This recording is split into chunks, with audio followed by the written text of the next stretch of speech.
Please welcome, like savages, Henry Stewart. Thank you.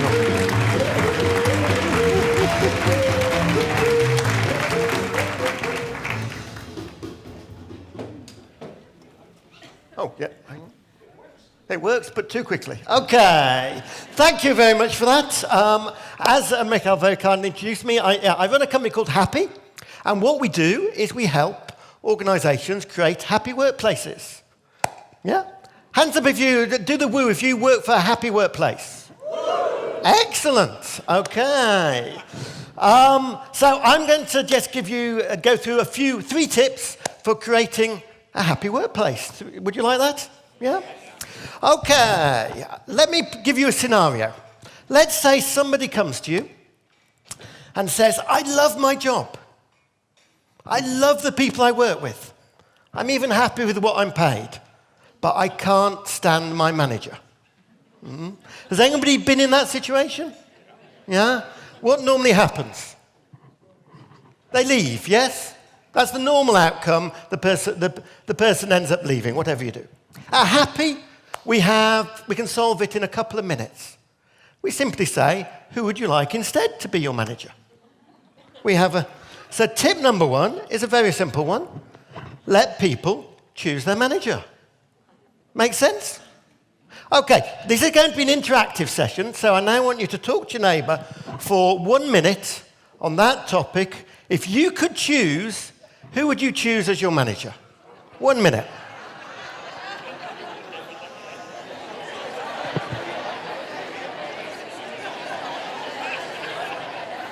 Hashtag.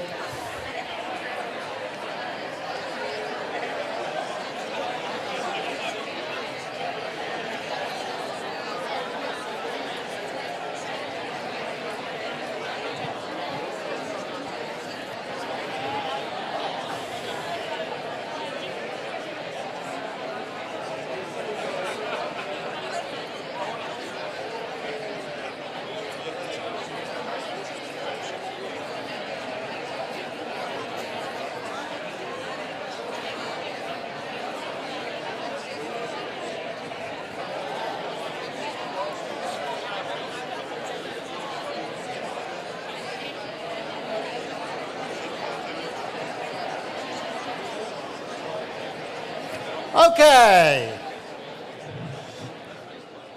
Quick show of hands. How many people chose their current manager? Excellent. Okay, some of you. How many people chose a different manager? And how many people didn't put their hands up? No? Okay, in the UK, they did a survey and found that 49% of the working population would take a pay cut to be able to have a different manager. That's how bad it is in the UK. Hopefully, in Denmark, everyone is happy. We hear this in the surveys. You're the happiest people. We like this. Now, so how does this work? If you've got a structure a bit like that, you might think, well, if you're here, you've got to have that person as your manager. And a key part of this is breaking that apart. So most managers deal with strategy and people, yeah? You have to make the decisions, and you also do the people management. Why do we make people do both? Are they the same skill? No? So, what you have to do is separate those. So at Happy, we have a training manager, because we're a training business. There's 20 people in the training department. That training manager is responsible for strategy, but she has no line management connection to any of the people, because they've all chosen who they would like to be their manager. Make sense? Yeah? And what most people are thinking at this point is, but what happens if you don't get chosen? What happens to those managers who don't get chosen? Poor managers. Nobody tends to think about how people suffer over managers that make their lives miserable, but they think a lot about the poor managers. The answer is, they get to do something else. Yeah? I'll give you an example. We worked with a company that had a marketing director that was brilliant at marketing, but no good at managing. She used to lose half her staff every year. And the company came to us and said, you have to help us. We need her skills, but it's costing us a fortune. All this staff turnover. Yeah? So what do you think we did? As a simple solution, which I'm sure most of you have thought of, we make sure she doesn't manage anybody. She spends her whole time marketing, and we find somebody who's good at managing people to manage the team. Guess who was happiest with that solution? She was. She was absolutely delighted. So that's your first tip actually, let me tell you another story on that. Do you know who those two people are? Yeah? Steve Jobs on the right, Steve Wozniak on the left. Because you'll all know that they set up Apple, but what you might not know is the story of when Steve Jobs went to Woz and said, come and join Apple, you'll manage a huge team of people, you'll no longer be a lowly engineer, you'll have such influence and power. And Woz thought about it and said, no, I don't want to do that, I'm going to stay at Hewlett-Packard. And Steve Jobs tried this again and again, telling him more about how he'd manage this huge team. And then somebody came to Steve and said, look, actually, that isn't what Woz wants. He wants to be a brilliant engineer. So Steve Jobs went instead to Woz and said, come and join me at Apple. We will give you huge resources. We'll give you the latest technology. And I promise you, you will never have to manage anybody. And Woz said, I like the sound of that. And that's why he joined Apple, and the rest is history. So don't make everyone be a manager. And the simple way, let people choose the managers, and you quickly find out who's good at it. Yeah? Okay. Let me ask you another question. I want you to cast your mind back over your working lives and think about a particular time when you're really proud of the results. Could be a project, could be an organization. Has everybody got a time in mind, a real time? In your working life, yeah? Nod if you have, yeah? Okay, some questions. Hands up if it was a time when you were really well paid. Come on, we know you're well paid in Denmark, no? Hands up if it was a time when communication from your manager was particularly good. Okay, that's maybe 10%. Hands up if it was a time when you were challenged. Okay, and hands up if it was a time when you were trusted and given the freedom to do it your way. Okay. I've asked that question of thousands of people, and the answers are always very similar. It's at most 1 in 10 when they're well paid. It's maybe 1 in 3 when communication is good. But what enables great work is being challenged and being trusted and given freedom. So, would you like a quick tip on one way to give people more freedom? Yeah? Okay. What often happens is somebody gets given a job, a problem to solve or a task, and they have to go away and come up with something and bring it back for approval. Is that familiar? You do that over here too? Okay. The idea is pre-approval. You miss out that last step. You approve the solution before they've thought of it. So this is our cafe in our old building at Happy. And we had a 19-year-old in her first job, and she wanted to do up the cafe. We didn't look like that at that point. So instead of getting her to come up with a plan and present it to us and us to approve it, we agreed the principles, that it would be colourful and welcoming. And the first time I saw it was when I walked in and saw it like that. Now imagine for a 19-year-old in her first job, the pride and motivation she got walking into that building every day thinking, I created this, I did it on my own. And that's what giving people pre-approval can create. So let me give you another example. Our website. Our website is pretty important to us. I'm sure, whose website's important to them? Yeah? I don't know about the rest of you, what you do with your website. So I'd always been very involved in the website. So I'd always been added my advice and my help. You know, maybe we should have this or that, or take that away, or what's that doing there? You know, always adding helpful advice, because I know a bit about websites. As a result, the person in charge of the website never felt completely in charge. So this time, we decided we would pre-approve the website. That doesn't mean we said, do whatever you like. It's not about saying, you know, it's about having guidelines which people can work within. So we did a branding exercise so the look and feel was clear. We agreed the metrics. It would be judged on how many people visited and how much income it generated. And we made sure Johnny, who was in charge, was talking to users. We didn't need to know what the user said, but he had to be having that conversation. And I saw that website for the first time the night before it launched. And I wasn't too sure when I saw it, because I thought, I wouldn't have done it like that, and why is that there? Because if you truly delegate, you do not get what you would have produced. You get what they produce. It was completely within the guidelines. So up it went. And when we got the stats, the number of visitors had trebled, and the income had doubled on that website, even without the benefit of my expertise. Or perhaps because of that, we had somebody who completely owned it and wasn't hampered by anything I was saying. So next, 1 minute discussion with your neighbor. What could you pre-approve that you're not pre-approving at the moment? 1 minute discussion. Or if you're not a manager, what could you be pre-approved for?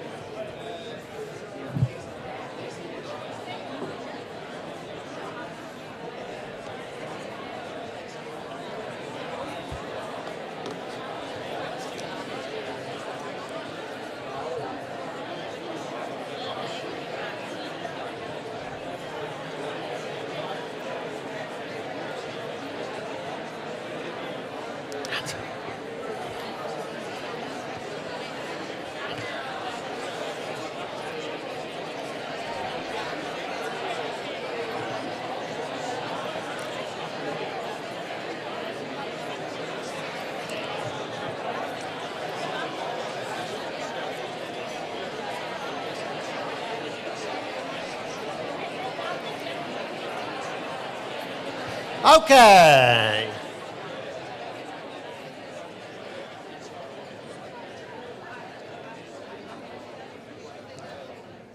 Okay, quick hands up if you feel you could pre-approve more or ask for more pre-approval. Hands up. Okay, and once again, with the woo. With the woo. Yes, okay. So that's tip 2. Pre-approve or get yourself pre-approved. Number 3, let's say it goes wrong. Let's say there's some terrible mistake. What do we do? Anybody? Well, I'll come to what we do in a moment. But I'm told in Denmark there are organizations that say they are zero mistake organizations. Is this true? Oh, it isn't true. Oh, okay. Good, because I was going to say that was a bad idea. Do we want mistakes? Yes. Why do we want mistakes? Absolutely. The best advice I was given when I set up as an entrepreneur was go make mistakes. Okay? And I made plenty. Yeah? So next quick discussion on this one, again with your neighbor, is if you went away with that instruction, go make mistakes, what might you do differently? 1 minute with your neighbor.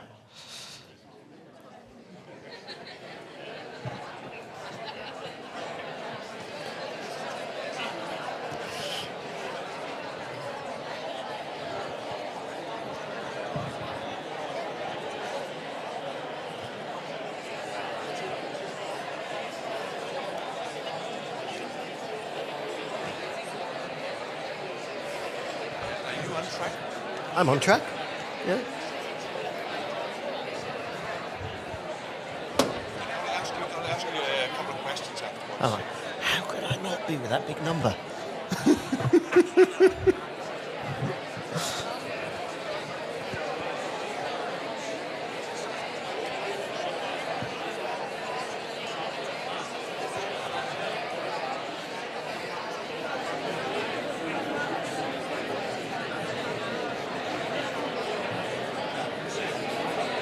Okay.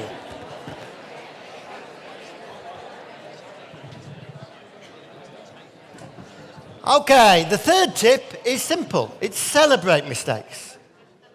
Okay, think about your workplace. How many of you celebrate mistakes? Hands up, with a woo. How many would like to celebrate mistakes? Okay, I'll give you one example from one of our clients in Britain. It's a chemical company called Huntsman. And at Huntsman, they had a big red button on the wall. And if you pressed the red button, it discharged all the chemicals into the local river. That wasn't a good thing to happen, by the way. So one day, they had the scaffolder in, yeah? And he was wandering around with his scaffold pole. You're probably guessing what happens. He nudged the red button. When his scaffolding company found out, he got fired, yeah? But when Huntsman found out, they said, no, we want you to reinstate this man. We want you to send him back to work for us. And they held a little party to thank him and celebrate. Why did they do that? They did that, crucially, nobody'd seen him press the red button.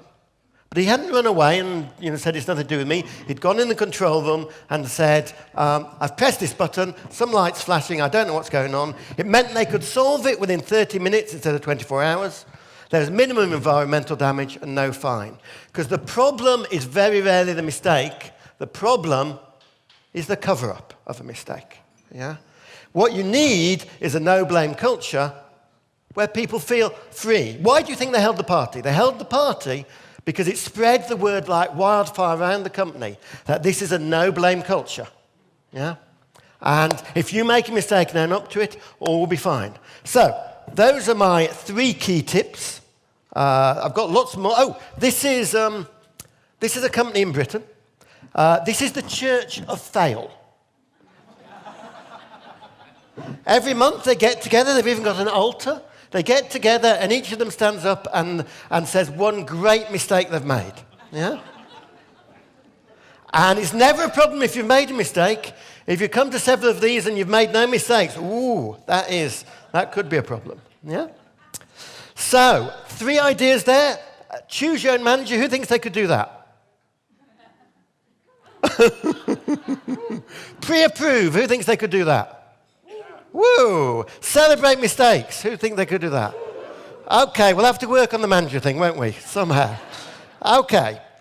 One last thing. That's my book, The Happy Manifesto. I have 5 copies to give away to the best 5 responses I get on Twitter or to my email. If you tweet or email me with what you thought of these ideas, there'll be 5 free books to give away during the day. Thank you very much. I'm Henry. I'm happy. I hope you are too.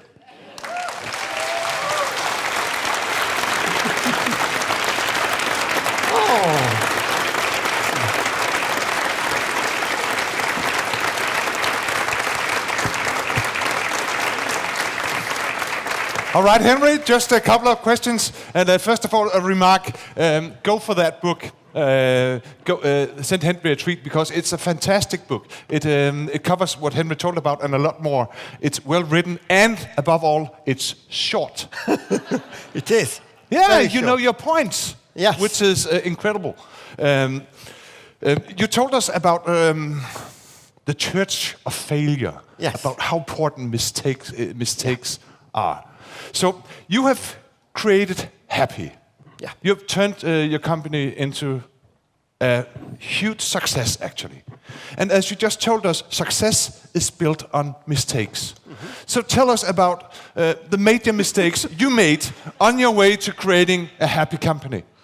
I think I've probably made a bigger mistake than anyone else here, actually. Before setting up Happy, I set up a newspaper. Yeah? A national newspaper in Britain. We raised £6.5 million.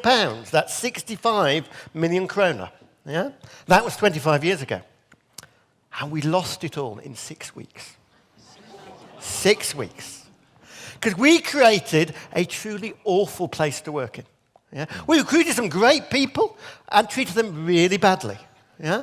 And that was probably that's kind of quite a big mistake. Yeah. But then you became wiser. I found it hard to celebrate it at the time. But then you became wiser and created a new company. Yes. Which major mistakes, have you made at Happy? Oh, right. Now you've put me on the spot. There's too many to count. Well, one mistake was paying individual bonuses. Okay? Because if you pay individual bonuses, it sets people against each other. So there was a time about 15 years ago, we took a vote on individual bonuses, because we have democratic staff meetings. The vote was 11-1 to get rid of them. I was the one. But I was wrong, and I'm very glad to admit that. So that was, by changing that mistake, we created a team culture. Mm-hmm.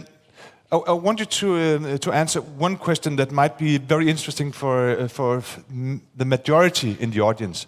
Because the thing is that you have had an advantage. You created your own culture from the very start. Mm-hmm. Most of us work in organizations which are built on traditions which are old. We didn't found them ourselves.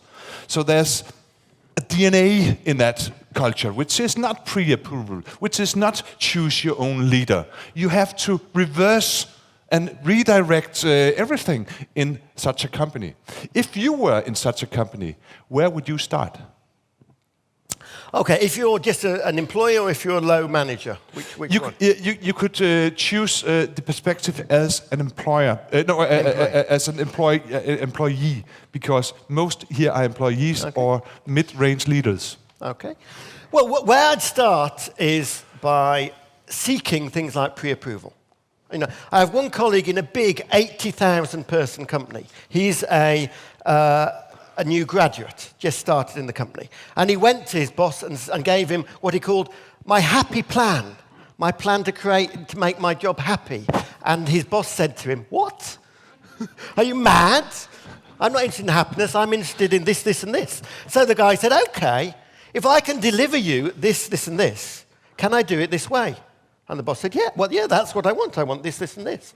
So he approved him to do it that way, and the guy was able, using the rights he'd been given there, to get the kind of freedom and the happiness that he wanted. Mm. So you have to focus on what they want, but if you deliver what they want, that you will often get flexibility to do it in a happier way. Mm. Create my happy plan. Create your happy plan, everybody, yes. Mm. Ladies and gentlemen, Henry Stewart. Thank you.